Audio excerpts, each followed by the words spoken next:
Hi friends, welcome to Bhoomika Bharat Kannada blogs. ಎಲ್ಲರೂ ಹೇಗಿದ್ದೀರಾ? ಚೆನ್ನಾಗಿದ್ದೀರಾ ಅಂದ್ಕೊಳ್ತೀನಿ. ನಾನು ಕೂಡ ತುಂಬ ಚೆನ್ನಾಗಿದ್ದೀನಿ. ನಾನಿವತ್ತು ಗದ್ದಿಗೆ ಬಗ್ಗೆ ಒಂದೆರಡು ಮಾಹಿತಿ ಹೇಳೋಣ ಅಂತ ಬಂದಿದ್ದೀನಿ. ಗದ್ದಿಗೆ ರಾಜರ ಸಮಾಧಿ ಮಡಿಕೇರಿಯಲ್ಲಿದೆ. ರಾಜನ ಸಮಾಧಿ ಎಂದು ಕರೆಯಲ್ಪಡುವ ಗದ್ದಿಗೆ ಕರ್ನಾಟಕದ ಸುಂದರ ಗಿರಿಧಾಮಗಳಲ್ಲಿ ಒಂದಾದ ಮಡಿಕೇರಿ, ಕೊಡಗಿನಲ್ಲಿದೆ. ಈ ಸ್ಮಾರಕವು ಆ ದಿನಗಳಲ್ಲಿ ಇಂಡೋ-ಸಾರ್ಸೆನಿಕ್ ಆಗಿದ್ದ ಕಟ್ಟಡದ ಶೈಲಿಯನ್ನು ಚಿತ್ರಿಸುತ್ತದೆ. ಈ ಸ್ಮಾರಕವು ಕೊಡವರ ರಾಜವಂಶದ ಅವಶೇಷಗಳನ್ನು ಒಳಗೊಂಡಿದೆ. ಗದ್ದಿಗೆ ಮಡಿಕೇರಿಯ ವಾಸ್ತುಶಿಲ್ಪ ಮತ್ತು ಇತಿಹಾಸ ಏನೆಂದರೆ, ಗದ್ದಿಗೆ ಅಥವಾ ಗೋರಿಗಳನ್ನು ಮಹಮ್ಮದೀಯ ಶೈಲಿಯಲ್ಲಿ ನಿರ್ಮಿಸಲಾಗಿದ್ದು, ಮಧ್ಯದಲ್ಲಿ ಗೋರಿಗಳನ್ನು ಮತ್ತು ಮೂಲೆಗಳಲ್ಲಿ ಗೋಪುರಗಳನ್ನು ನಿರ್ಮಿಸಲಾಗಿದೆ. ಮೂಲೆಗಳ ಮೇಲೆ ನಂದಿಯ ಆಕೃತಿಗಳನ್ನು ಕೆತ್ತಲಾಗಿದೆ. ಸಮಾಧಿಯ ಪ್ರವೇಶ ದ್ವಾರವು ಕೆತ್ತನೆಗಳನ್ನು ಸಹ ಹೊಂದಿದೆ. ರಾಜನು ಹಿಂದೂ ಆಗಿದ್ದರಿಂದ ಶಿವನನ್ನು ಸಮಾಧಿಯೊಳಗೆ ಇರಿಸಲಾಗುತ್ತದೆ ಮತ್ತು ಪೂಜಿಸಲಾಗುತ್ತದೆ. ಇದು ಬಹಳ ಆಕರ್ಷಕ ಸಂಗತಿಯಾಗಿದೆ, ಏಕೆಂದರೆ ಹೆಚ್ಚಿನ ಗೋರಿಗಳು ಮುಸ್ಲಿಂ ರಾಜರು ಮತ್ತು ರಾಜವಂಶಗಳಿಗೆ ಸೇರಿವೆ.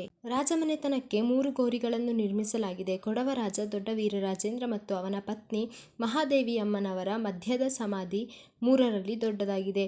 ಚಿಕ್ಕ ವೀರರಾಜೇಂದ್ರನು ತನ್ನ ತಂದೆ ಲಿಂಗರಾಜೇಂದ್ರನಿಗೆ ಕ್ರಿಸ್ತ ಶಕ 1820ರಲ್ಲಿ ನಿರ್ಮಿಸಿದ ಬಲ ಸಮಾಧಿ, ಎಡ ಸಮಾಧಿ ವೀರರಾಜೇಂದ್ರನ ಗುರು ರುದ್ರಪ್ಪನವರಿಗೆ ಸೇರಿದ್ದು. ಕ್ರಿಸ್ತ ಶಕ 1834ರಲ್ಲಿ ಟಿಪ್ಪು ಸುಲ್ತಾನ್ನೊಂದಿಗೆ ಹೋರಾಡಿ ತಮ್ಮ ಪ್ರಾಣತ್ಯಾಗ ಮಾಡಿದ ಇಬ್ಬರು ವೀರ ರಾಜ ಅಧಿಕಾರಿಗಳು ಬಿದ್ದಂಡ ಬೋಪು ಮತ್ತು ಅವರ ಮಗ ಬಿದ್ದಂಡ ಸೋಮಯ್ಯ ಅವರ ಸಮಾಧಿ ಸ್ಥಳವು ಸಮಾಧಿಗಳಿಗೆ ಹತ್ತಿರದಲ್ಲಿದೆ. ಮಡಿಕೇರಿಯಿಂದ ಈಶಾನ್ಯಕ್ಕೆ 1.5 ಕಿಲೋಮೀಟರ್ ದೂರದಲ್ಲಿರುವ ಮಹದೇವಪೇಟೆಯಲ್ಲಿ ಗದ್ದಿಗೆ ಸಮಾಧಿ ಇದೆ. ಗದ್ದಿಗೆ ಮಡಿಕೇರಿ ಭೇಟಿ ನೀಡಲು ಉತ್ತಮ ಸಮಯ ಯಾವುದಂದರೆ, ಕೂರ್ಗ್ ಅತ್ಯುತ್ತಮ ಹವಾಮಾನವನ್ನು ಹೊಂದಿದೆ ಮತ್ತು ಹವಾಮಾನವು ಯಾವಾಗಲೂ ಆಕರ್ಷಕವಾಗಿರುತ್ತದೆ. ಒಂದು ವೇಳೆ ನೀವು ತಂಪಾದ ಗಾಳಿ ಮತ್ತು ಬಿಸಿ ಕಾಫಿಯನ್ನು ಆನಂದಿಸಲು ಬಯಸಿದರೆ ನವೆಂಬರ್ ಮತ್ತು ಫೆಬ್ರವರಿ ನಡುವೆ ಕೂರ್ಗ್ಗೆ ಭೇಟಿ ನೀಡಲು ಉತ್ತಮ ಸಮಯವಾಗಿದೆ.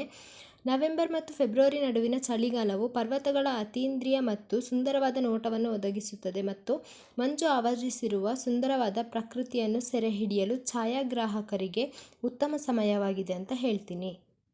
ಆದರೆ ಹೊರಾಂಗಣ ಚಟುವಟಿಕೆಗಳು ಮತ್ತು ಸೂರ್ಯನ ಬೆಳಕನ್ನು ಆನಂದಿಸಲು ಕೊಡಗುಗೆ ಭೇಟಿ ನೀಡಲು ಉತ್ತಮ ಸಮಯವೆಂದರೆ ಮಾರ್ಚ್ನಿಂದ ಮೇ. ಹವಾಮಾನವು ಬೆಚ್ಚಗಿರುತ್ತದೆ ಮತ್ತು ಪಾದಯಾತ್ರೆಗಳು, ಚಾರಣಗಳು ಮತ್ತು ಪಿಕ್ನಿಕ್ಗಳಿಗೆ ಸೂಕ್ತವಾಗಿರುತ್ತದೆ. ಒಂದೇ ನ್ಯೂನತೆ ಎಂದರೆ ಈ ತಿಂಗಳುಗಳಲ್ಲಿ ಜಲಪಾತಗಳ ಉತ್ತಮ ನೋಟವನ್ನು ಹೊಂದಿಲ್ಲ, ಏಕೆಂದರೆ ಹೆಚ್ಚಿನ ಜಲಪಾತಗಳು ಬೇಸಿಗೆಯಲ್ಲಿ ಒಣಗುತ್ತವೆ. ಇಷ್ಟು ಮಾಹಿತಿನ ನಿಮಗೆ ತಿಳಿಸ್ಕೊಡ್ತಾ ಈ ವ್ಲಾಗ್ನ ಇಲ್ಲಿಗೆ ಎಂಡ್ ಮಾಡ್ತಿದ್ದೀನಿ. ಇಷ್ಟ ಆದರೆ ಲೈಕ್ ಮಾಡಿ, ಶೇರ್ ಮಾಡಿ, ಕಮೆಂಟ್ ಮಾಡಿ, ಹಾಗೆ ಸಬ್ಸ್ಕ್ರೈಬ್ ಮಾಡೋದನ್ನ ಮರಿಬೇಡಿ.